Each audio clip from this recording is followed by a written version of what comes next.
ერთი ინფორმაცია ვნახე მე ინტერნეტში, რომელიც მინდა რომ თქვენც გითხრათ. ეხლავე წავიკითხავ ამ ინფორმაციას. ანუ წანისის ტყე-პარკში აღმოჩნდა აი ესე ეკალბარდში გახოული ეკლესიის ნანგრევები. და რაღაც ადამიანების რაღაც ჯგუფმა აღმოაჩინა ელი. და ეხლა გეტყვით ამაზე რაღაცა ის გააკეთეს, მოიკულიეს, დამიკავშირდნენ. 1795 წლის წანისის ბრძოლაში დაღუპულ გმირებს, მათ შორის 300 არაგველის და სხვების, ვინც სამშობლოსა და სარწმუნოებას დაცვას შეეწირა, მაგის სახელობის არის ამის ფუნდამენტი, ამ ეკლესიის საძირკველი, ანუ იმ დროიდან ყოფილა ამაზე საუბარი და მე არის საბჭოთა ეს რეპრესიები რო იყო, აი მაგ დროს დახვრეტილი ადამიანები არიან და წანისის ბრძოლაში გარდაცვლილები და მაგ დროს დახვრეტილი ადამიანები არიან დასაფლავებული ამ ეკლესიის გარშემო, ანუ იმ ტერიტორიაზე. მაგიტომ დაიწყეს როგორც ჩანს მაშინ ეკლესიის აშენება. ხო, შეენებლობა, არა, საფუძველი ჩაეყარა 1996-97 წლებშიო. მას შემდეგ რაც პარკში მიწის სამუშაოებისას ადამიანის ნეშტები აღმოაჩინეს, ედუარდ შევარდნაძის გადაწყვეტილებით ეს ზონა ოფიციალურად გადაეცა საქართველოს საპატრიარქოს, რათა იქ წმინდა ადგილი მოწყობილიყო. მშენებლობა დაიწყო 2004 წელს, სრულიად საქართველოს კათოლიკოს პატრიარქ ილია მეორის კურთხევით და პროცესი შეჩერდა, ტაძრის საძირკველი და კედლები ნაწილი მართლაც ამოიყვანეს, თუმცა მოგვიანებით გარკვეული ადმინისტრაციული და ფინანსური სირთულეების გამო ეს პროცესი შეწყდა. ანუ 2005 წელს. ესე იგი, რა გვაქვს ჩვენ გვაქვს აქ ფუნდამენტი წანიშში დაღუპული მეომრებისა და გაგრძელება ანუ წითელი თუ რა ერქვა საბჭოთა კავშირის რეპრესიებში მოყოლილი დახვრეტილი ადამიანების გაგრძელება გვაქვს. ანუ დაშენება მოხდა მე ამ იმას რა ქვია. ამის შესახებ ხო არიცით რამე თქვენ და როგორც სოციალურ ქსელში ვრცელდება ეს, სხვათა შორის რა მინდა კიდევ თქვა, რომ ამის გასუფთავებას აპირებენ ეს სამოქალაქო აქტივისტები და 26-ში აქ დაგეგმილის მაყვალბარდის გაწმენდა და იქ ხეებიაზე დამოსული ლეღვები და რაღაცეები და ფოტოებიც მოიძიება ამ ეკლესიისა. ანუ ეს აქტივობა არის სამოქალაქო აქტივობა, კონკრეტულად ეკლესიის გაწმენდას ემსახურება და ეგ არ არის იქ რომ მოდი კარავი დაოცეთ და არაბულ ქალაქებს, ანუ ეკლესიაზე მაქვს აქ საუბარი და თუ რამე იქნება თქვენო ძვირფასო მომებო მაგის შესახებ და იქნება თქვენთვისაც ეხლა გახდა ცნობილი ეს და აქამდე არ იცოდით ან რა ვიცი ხო იცით მოულოდნელად გამოჩნდება ხოლმე ესეთი რაღაცეები და მოდი მაგაზე რომ გავიაროთ რა შეგვიძლია რა ვიცი და რა არ ვიცი თქვა.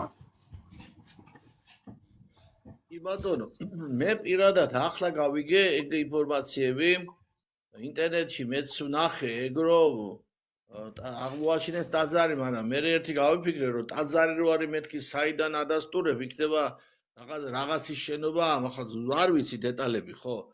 ამიტომ მე და მამა დავით გუშინ რო ვისაუბრეთ, დაურეკე მამა დავის და იმ კვირაში ვეცდები ჩამოვიდე თბილისში, ავიდეთ მამინ ნახოთ ადგილი და აუცილებლად გამო. ჯერ ვიზუალურად ნახოთ ადგილი, ვხედოთ და მე შევეცდებით ინფორმაციების მოძიებას საპატრიარქო ხდება ეს ვისი ეპარქია არის თბილისში. დავადგინე მამა სპირიდონ, ეს არის გარდაბლისა მარტყოფის ეპარქია, ეპისკოპოსი არის იოანე შომახია. ვესტუმრებით მასაც საპატრიარქოსაც და დაველაპარაკებით. ეგ ტაძარი არის ნამდვილად ასაშენებელი. აუცილებლად. ამ ტაძრის შენებლობაში უნდა მიიღოს მონაწილეობა ჩემი აზრით, მთელმა საქართველომ.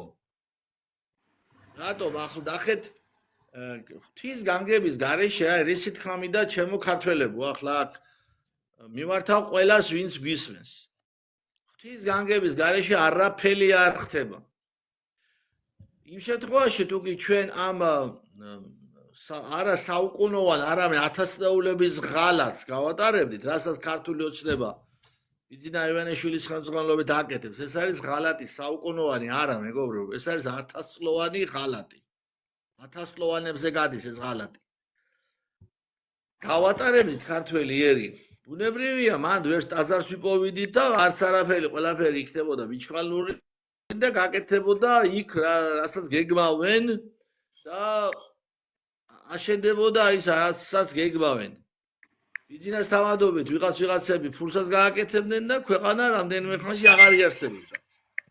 მაგრამ რადგან ქართველი ერის ნაწილმა, ნაწილმა, მთლიანად არა ქართველმა ხალხმა, მაგრამ ნაწილმა დაიწყო ამაზე აქტიობა, ადლობა ღმერთს ამისთვის, ღმერთმა წინასწარ მოაგვარა, აი წინასწარ იქნა დაშვებული, რომ მან ბალავერი ჩაყრილიყო ტაძრის. მერე შეჩერდა, კარგი რო შეჩერდა, კი ბატონო. და ახლა უკვე ისავე ჩვენი თანამებრძოლებს, მე ამ ადამიანებს თანამებრძოლებს უწოდებ, ვინაც იპოვა ეგ ადგილი და გაახმოვანა, ჩემი პატივისცემა ყველას სათითაოდ, ვინც ავა, გაასუფთავებს და ვინც მომავალში მიიღეს მონაწილეობას. იპოვა და ღვთის განგების გარეშე ქართველებო არაფერი ხდება. ღმერთმა მანდ ტაძარი თუ გვაპოვნინა, ჩვენ ტაძრის ბალავერი. ამის მერე რა იქნება? როგორ ფიქრობთ ქართველებო? მანდ ესე იგი უნდა მოვიდეს ურჯულო და საუკუნეების მანძილზე ჩვენი სისხლი რო დაიქცა მანდ. ვიცი რომელი ეთნოსების მიერაც დაიქცა მანდ სისხლი, ისი უნდა მოვიდნენ და მან ხალხმა უნდა დაიწყოს მან ცხოვრება. იმ ენაზე უნდა ალაპარაკდეს მაგ ტერიტორიაზე ხალხი, მასიარულე ხალხი და მაცხოვრებელი ხალხი. ანუ ამის დაშვება მინდა ქართველებო? ვითომ? და ეს არის ძალიან დიდი მუხტის მიმცემი ჩვენი ბრძოლის და მე მინდა ამისთვის მადლობა შევწირო მაღალ ღმერთს პირველ რიგში რა თქმა უნდა. მადლობა შევწირო მის უწმინდესობას. აქ 98 2004 და 2005 წლები არის ნახსენები.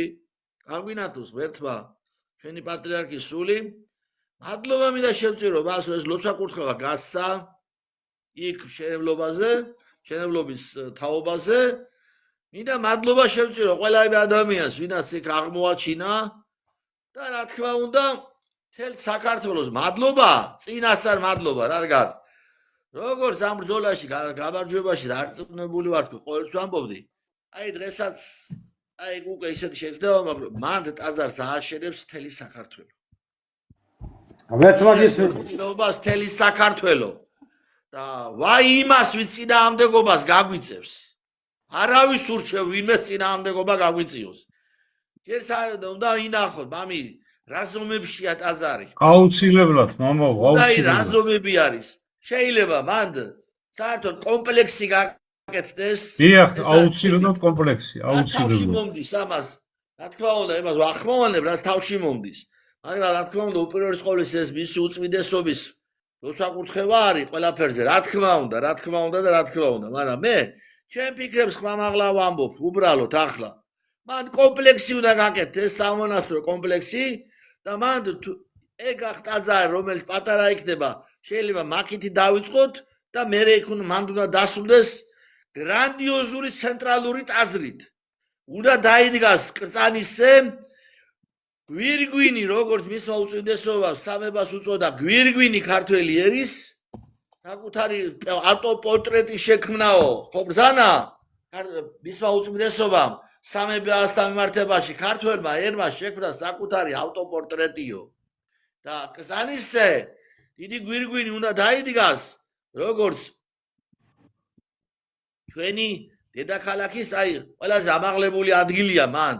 ადგილი ყველანაირი ყველანაირი ელემენტები წმინდა ადგილი არის, წალისის გმირები, მან სიცხლი მან დაიქცა, დასაფლავებული არის დახვეტილი ხალხი, ნუ შეიძლება მათ შორის ვინმე დამნაშავეც იყო, არ ვიცი ახლა, მაგრამ ძირითადად იმ ოკუპაციის პერიოდში დახვეტილი ხალხი 24 წლის აჯანყების მონაწილენი, ყველანი შედის მათ აი წმინდანებად არის შერაცხული, თუ ჩვენ თუ მივაქცევთ ყურადღებას მისმა უწვიდესობამ, რომ ავტორიტარული რეჟიმის დროს ყველა დაღუპული წმინდანი, ეს ასი არის დაღუპულები, წმინდანად არის შერაცხული, ასე რომ მან ძალიან დიდი სამუშაოები გველოდება ქართველებო, სასიხარულო სამუშაოები, ტკბილი სამუშაოები და ისტორიული სამუშაოები. ძალიან მიხარია ეგ ინფორმაცია, ძალიან მახარებს. მე ვეცდები კიდე მოვიძიო მე კონკრეტულად უკვე დაწვრილმანებით, აი რაც შემიძლია ჩემი კუთხით და ახლა თქვენ სიძახით რომ მე უშუალოდ ჩაერთვებით და მაგას თქვენი კუთხით სასულიერო პირებთან ერთად მოიძევთ, უფრო მეტი ინფორმაცია გვექნება მომავალი 4 შაბათისთვის, სავარაუდოდ თუ არა იქითა 4 შაბათისთვის მაინც და უფრო რა არაბული ქალაქი კაცო, ასაშენებელი გქონია ეკლესია მაგრამ. კომპლექსი. კომპლექსი, სამონასტრო კომპლექსი ერთი გქონია. კი არა, ერთი ეკლესია არა. რაო ხაინდრავა ამ კომპლექსი მანდ უნდა ადუღდეს ქართული სული. გისმენოთ ღმერთო მამაო